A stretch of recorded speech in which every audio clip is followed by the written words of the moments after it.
कि किस प्रकार से धरती के ऊपर स्वर्ग जैसा माहौल स्थापित किया जा सकता है। और जब तक स्वर्ग जैसा माहौल स्थापित नहीं होगा, इस पृथ्वी पर शांति नहीं हो सकती। समय समय पर लाखों लोगों ने प्रयास किया, लेकिन वे सफल नहीं हो पाए। लाखों राजाओं ने इस पृथ्वी पर राज्य किया। उन्होंने भी कोशिशें की कि युद्ध के द्वारा, लड़ाई झगड़ों के द्वारा अत्याचारी लोगों को समाप्त कर दिया जाए, तो हो सकता है धरती पर स्वर्ग जैसा माहौल बन जाए। लेकिन लड़ाई झगड़े से, युद्ध से कभी भी शांति स्थापित नहीं हो सकती। उल्टा हाहाकार मच जाता है। उन राजाओं के प्रयत्नों से भी पृथ्वी पर स्वर्ग जैसा माहौल स्थापित नहीं हो पाया। उसके बाद अवतारों ने कोशिश की, पीर पैगंबरों ने कोशिश की। त्रेता युग में राम रावण युद्ध हुआ। रामचंद्र जी ने लाखों करोड़ों राक्षसों का वध किया। सोचा था अब ये पृथ्वी राक्षसों के अत्याचार से मुक्त हो जाएगी और शांति की स्थापना हो जाएगी, परंतु उनका वो प्रयास असफल रहा, क्योंकि लड़ाई झगड़े से कभी भी शांति स्थापित नहीं हो सकती। राम रावण युद्ध में करोड़ों लोग मारे गए, करोड़ों की संख्या में औरतें विधवा हुई, कई करोड़ों की संख्या में बच्चे अनाथ हुए, यतीम हुए। उनके सामने रोजी रोटी की समस्या पैदा हुई। बहुत सी माता बहनें अन्य लोगों की हवस का शिकार हुई, लेकिन शांति स्थापित नहीं हुई। उसके बाद द्वापर युग के अंत में महाभारत युद्ध हुआ, धर्म अधर्म की लड़ाई हुई। श्री कृष्ण जी ने सोचा था कि धरती पर शांति की स्थापना होगी, परंतु नहीं हुई। उस शांति स्थापना के चक्कर में जो युद्ध के माध्यम से, लड़ाई के माध्यम से श्री कृष्ण जी सोच रहे थे, खुद श्री कृष्ण जी का यादव कुल समाप्त हो गया। उनके खुद के बेटा बेटी, भाई बंधु, रिश्तेदार, पत्नियां, यहां तक कि खुद श्री कृष्ण जी भी समाप्त हो गए, परंतु शांति की स्थापना नहीं हो पाई। धरती पर स्वर्ग जैसा माहौल स्थापित नहीं हो पाया, क्योंकि लड़ाई झगड़ा, युद्ध शांति स्थापित करने का जरिया नहीं है। धरती पर स्वर्ग जैसा माहौल कब बनेगा, कैसे बनेगा?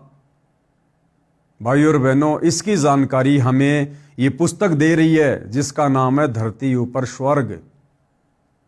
जब तक हम सत्संगी नहीं बनेंगे, घर घर में सत्संग नहीं होगा, जब तक हम अध्यात्म से नहीं जुड़ेंगे, हम पूर्ण तत्वदर्शी संत की शरण में आकर शास्त्र अनुकूल सत भक्ति नहीं करेंगे, तब तक भाइयों और बहनों धरती पर स्वर्ग जैसा माहौल स्थापित नहीं हो सकता।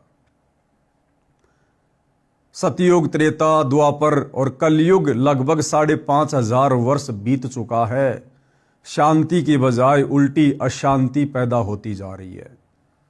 लेकिन अब इस समय, जिसको भक्ति युग कहते हैं, कलयुग की बिचली पीढ़ी का समय, इस समय भाइयों और बहनों अध्यात्म के बलबूते पर, शास्त्र अनुकूल सत भक्ति के बलबूते पर, सतगुरु रामपाल जी के अथक प्रयासों से, उनके आशीर्वाद से अब ये धरती स्वर्ग समान बनेगी। अब इस धरती पर हजारों वर्षों के लिए सतयुग जैसा माहौल कायम होगा।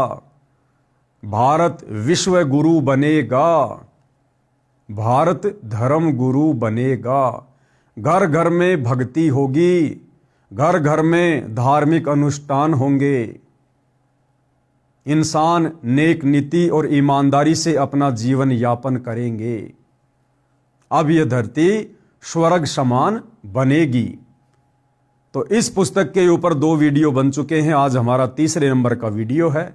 आगे ये पुस्तक हमें क्या कुछ विशेष जानकारी दे रही है। धरती ऊपर स्वर्ग कैसे बना? हमारे नियम यानी सतगुरु रामपाल जी से उपदेश लेने के बाद उनके भक्तों के लिए जो आवश्यक नियम होते हैं, मर्यादाएं होती हैं, जिनका अंतिम श्वास तक पालन करना होता है, वो क्या कुछ है। और जो व्यक्ति सतगुरु रामपाल जी से उपदेश लेकर इन तमाम मर्यादाओं में रहकर भक्ति शुरू कर देता है, उस व्यक्ति के लिए, उस परिवार के लिए उसी दिन से ये धरती स्वर्ग समान बन जाती है। वो परिवार एक प्रकार से ऋषि परिवार बन जाता है, देव परिवार बन जाता है। किसी नशीले पदार्थ का सेवन नहीं करते, यानी किसी प्रकार का नशा नहीं करते।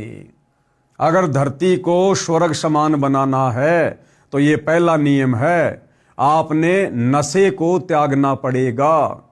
मीठी सुपारी से लेकर बड़े से बड़ा नशा, जिसकी आज दुनिया आदी हो चुकी है अध्यात्म के अभाव के कारण, सच्चे सतगुरु की सुसंगति के अभाव के कारण।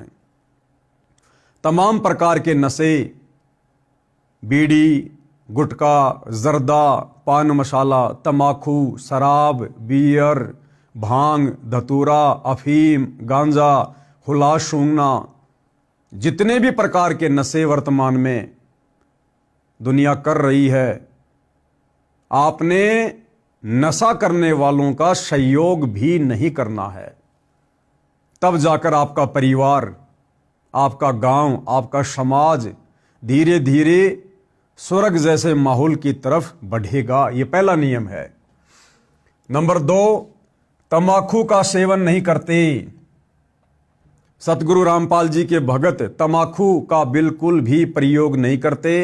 तंबाकू चाहे किसी भी रूप में क्यों ना हो, चाहे हुक्के के रूप में, चाहे सिगरेट के रूप में, चाहे बीड़ी के रूप में, चाहे जर्दे के रूप में। सतगुरु रामपाल जी से उपदेश लेने के बाद उनके फॉलोअर तंबाकू का बिल्कुल भी सेवन नहीं करते हैं। नंबर 3, दहेज नहीं देते हैं, वह ना लेते हैं।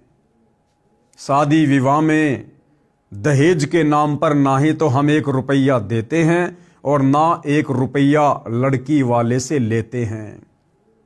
ना दुनिया भर का पाखंड और आडंबर करते हैं जो सामाजिक परंपराओं के तहत की जाने वाले शादी विवाह में होता है, जैसे डीजे बजाना, बैंड बाजा बजाना, दुनिया भर के जेवर गहने बनवाना, पंडित को बुलवाना, घोड़ी पर चढ़कर जाना, बारातियों की भीड़ इकट्ठी कर देना, 56 प्रकार के आइटम तैयार कर देना। सतगुरु रामपाल जी के भगत सिंपल तरीके से, वैदिक विधि से मात्र 17 मिनट में बिना किसी दहेज के, बिना किसी खर्चे के, बिना किसी दिखावे के शादी को संपन्न कर लेते हैं। नंबर 4, विवाह में 1 पैसा भी खर्च नहीं करते हैं। नंबर 5, चोरी, ठगी, जारी यानी पर स्त्री गमन से डरते हैं। परमात्मा कहते हैं, पर नारी को देखिए बहन बेटी के भाव, कहे कबीर काम नाश का यही सहज उपाव।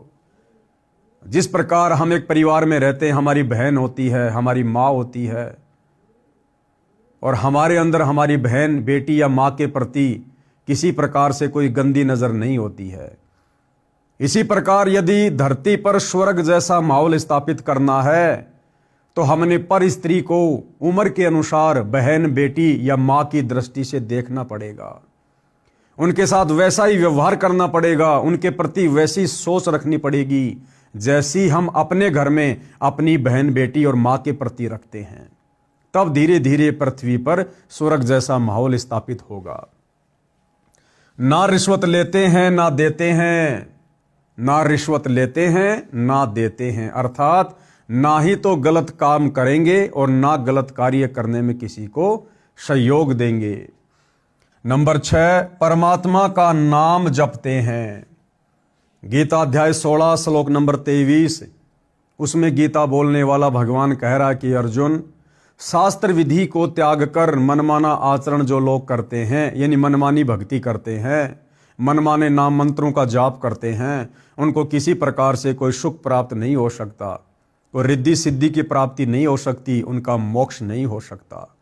तो सतगुरु रामपाल जी से उपदेश लेने के बाद हम जितने भी उनके फॉलोअर हैं, हम शास्त्र विधि को त्याग कर मनमाना आचरण नहीं करते, बल्कि शास्त्र अनुकूल भक्ति और धर्म कर्म करते हैं, जिससे हमें शीघ्र उस भक्ति का लाभ मिलता है। नंबर 7, धार्मिक अनुष्ठान गुरु जी की आज्ञा में रहकर करते हैं। जितने भी धार्मिक अनुष्ठान हैं जो वर्तमान में पूरी दुनिया मनमुखी रूप से कर रही है, हमारे आचार्य शंकराचार्य धर्म गुरु भी मनमाने तरीके से अपने स्वार्थ के लिए, चंद पैसों के लिए धार्मिक अनुष्ठान शास्त्र विधि को त्याग कर करवा रहे हैं, जिसके चलते इंसान को वर्तमान भक्ति का, वर्तमान धार्मिक अनुष्ठानों का कोई लाभ प्राप्त नहीं होता है। लेकिन सतगुरु रामपाल जी के भक्ति मार्ग में आने के बाद हम शास्त्र अनुकूल धर्म कर्म ही करते हैं, जिससे हमें तुरंत लाभ मिलता है। ऐसे धरती ऊपर स्वर्ग बना है, कलयुग में सतयुग बनेगा। इस प्रकार से भाइयों और बहनों धीरे धीरे धीरे धीरे शास्त्र अनुकूल सत भक्ति और पांचों यज्ञ, एक यज्ञ है ज्ञान की, दूजी यज्ञ है ध्यान, तीजी यज्ञ है हवन की, चौथी यज्ञ प्रणाम और पांचवी यज्ञ है धर्म की। ये 5 यज्ञ वर्तमान में पूरी पृथ्वी पर केवल सतगुरु रामपाल जी के द्वारा अपने शिष्यों को प्रदान की जाती है। त्रिकाल संध्या पूरी पृथ्वी पर सतगुरु रामपाल जी के द्वारा केवल अपने शिष्यों को दी गई है, और इस विधि विधान अनुसार ये भक्ति इस पूरी पृथ्वी पर केवल सतगुरु रामपाल जी के भगत ही कर रहे हैं। और जिस दिन ये त्रिकाल संध्या, पांचों यज्ञ, शास्त्र अनुकूल सत भक्ति इस पृथ्वी पर घर घर में शुरू हो जाएगी, उस दिन भाइयों और बहनों ऑटोमेटिक धरती पर सतयुग जैसा माहौल हो जाएगा, स्वर्ग जैसा माहौल हो जाएगा। बाकी बातें बनाने से, सरकारों के द्वारा बड़े कड़े कड़े नियम लागू कर देने से, सख्ताई करने से कभी भी धरती के ऊपर स्वर्ग नहीं बन सकता। उल्टी अशांति होगी, हाहाकार मचेगा। सरकार यदि अपराध को रोकने का एक कड़ा कानून बनाएगी, अपराधी लोग 10 नए तरीके और अपराध को बढ़ाने के निकाल लेंगे। ये चूहा बिल्ली का खेल हमेशा बना रहेगा, कभी भी शांति स्थापित नहीं हो पाएगी। तो जितना जल्दी हो सके आप भाई बहन सतगुरु रामपाल जी के प्रवचन, उनके सत्संग जेब से मोबाइल निकालकर यूट्यूब पर देखना शुरू कीजिए। जब तक आप स्वयं नहीं बदलेंगे, आपके विचार नहीं बदलेंगे, जब तक आप खुद शास्त्र अनुकूल सत भक्ति पर नहीं लगेंगे, आपके बच्चे कैसे सुधरेंगे, आपका परिवार कैसे सुधरेगा। और जब आपके बच्चे सुधरेंगे, आपका परिवार सुधरेगा, तो आपको देखकर आपके आड़ोसी पाड़ोसी सुधरेंगे, पूरा गांव सुधरेगा। ऐसे एक दिन पूरी पृथ्वी पर यह स्वर्ग जैसा माहौल ऑटोमेटिक उत्पन्न होगा।